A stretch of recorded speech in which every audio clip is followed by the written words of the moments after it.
So கன்னிராசிக்கு வந்து பார்த்திங்கன்னா உங்களது ராசி அதிபதி புதன். ஸோ புதன் வந்து பார்த்திங்கன்னா உங்களோட ராசியில் இருக்கும்போது தொழில் ரீதியான விஷயங்கள் நல்ல ஏற்றங்கள் நல்ல லாபங்கள் வர்றதுக்கான வாய்ப்புலாம் ரொம்ப நல்லா இருக்குது.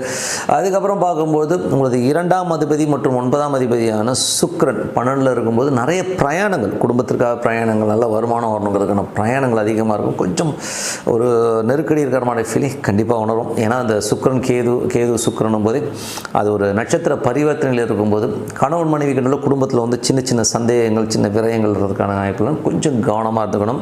நைட்டில் தூக்கம் வராது சில பேர். ஸோ அதனால் கொஞ்சம் பார்த்துக்குங்க.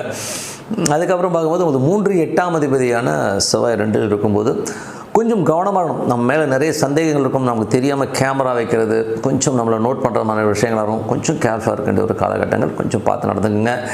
அதுக்கப்புறம் 4 மற்றும் 7ஆம் அதிபதியான குரு 10ல் இருக்கும்பொழுது ரியல் எஸ்டேட் துறையில் இருக்கவங்க ஒரு பெரிய லாபங்கள், நல்ல ஏற்றங்கள் வர்றதுக்கான வாய்ப்பு இருக்குது.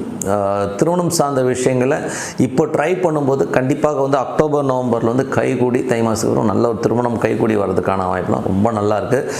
ஸோ அதை ட்ரை பண்ணணும். ஓகேங்களா? அது மாதிரி வியாபார ரீதியான விஷயங்களை, புதிய ஒப்பந்தங்கள், வியாபாரத்தில் வந்து நல்ல ஏற்றங்கள் வர்றதுக்கான வாய்ப்பு ரொம்ப சிறப்பாக இருக்குது.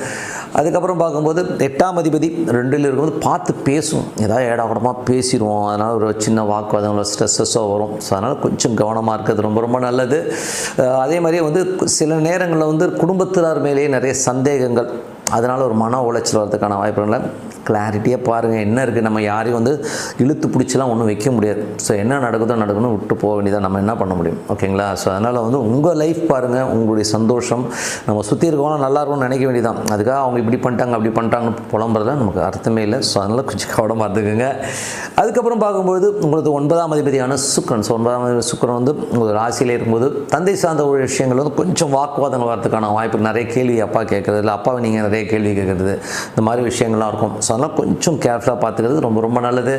மற்றபடி என்னங்க, இதுவரை பார்த்தது வந்து இதில் வந்து பார்த்தா 10ஆம் அதிபதியான புதன் வந்து உங்களுக்கு ராசியிலே இருக்கும்பொழுது உங்களுக்கு வந்து புதிய தொழில் வாய்ப்புகள் வர்றதுக்கான ரொம்ப நல்லா இருக்குங்க. ஸோ அதில் வந்து பார்த்திங்கன்னா நிறைய பிஸ்னஸ் ஆப்பர்ச்சுனிட்டி இதெல்லாமே அற்புதமாக இருக்குது. அதனால் நல்ல லாபம் வரணும், கண்டிப்பாக ஒரு நல்ல லாபம் வர்றதுக்கான வாய்ப்பு சூப்பராக இருக்குங்க.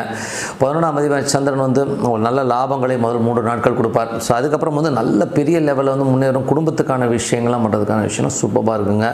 12ஆம் அதிபதி சூரியன் ராசியிலே இருக்கும்பொழுது கொஞ்சம் செலவுகள், சில நேரங்களில் வந்து பார்த்திங்கன்னா கொஞ்சம் உடம்புலாம் வலிக்குது, கொஞ்சம் ஜாயின்ட்ஸ்லாம் வலிக்கிற மாதிரி இருக்குங்கிற மாதிரி விஷயங்கள் சில பேர் ஏற்படலாம்.